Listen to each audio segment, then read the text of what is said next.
தாசருக்கு நீதியவர், எண்ணி எண்ணி துதி செய்வாய்.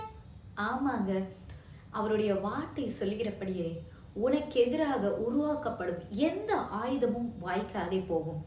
உனக்கு எதிராக நியாயத்தில் எழும்பும் எந்த மனிதரையும் நீ தவறு என்று குற்றப்படுத்துவாய் அப்படின்றாரு. இன்றைக்கு உங்களுக்கு எதிராக யார் வேணாலும் எழும்பியிருக்கலாம், எப்பேற்பட்ட மனிதர்கள் வேணாலும் எழும்பியிருக்கலாம், எப்பேற்பட்ட பிஸ்னஸ் மேன்ஸ் கூட உங்களை இக்னோர் பண்ணியிருக்கலாம். ஆனால் இன்றைக்கு தேவன் உங்களை பார்த்து சொல்றாரு, உனக்கு எதிராக உருவாக்கப்படும் எந்த ஆயுதமும் வாய்க்காதே போகும், எந்த வேலையும் வாய்க்காமலே போகும். தேவன் உங்களுக்காக நீதியை சரிக்கட்ட உண்மை உள்ளவராக இருக்காரு. God bless you.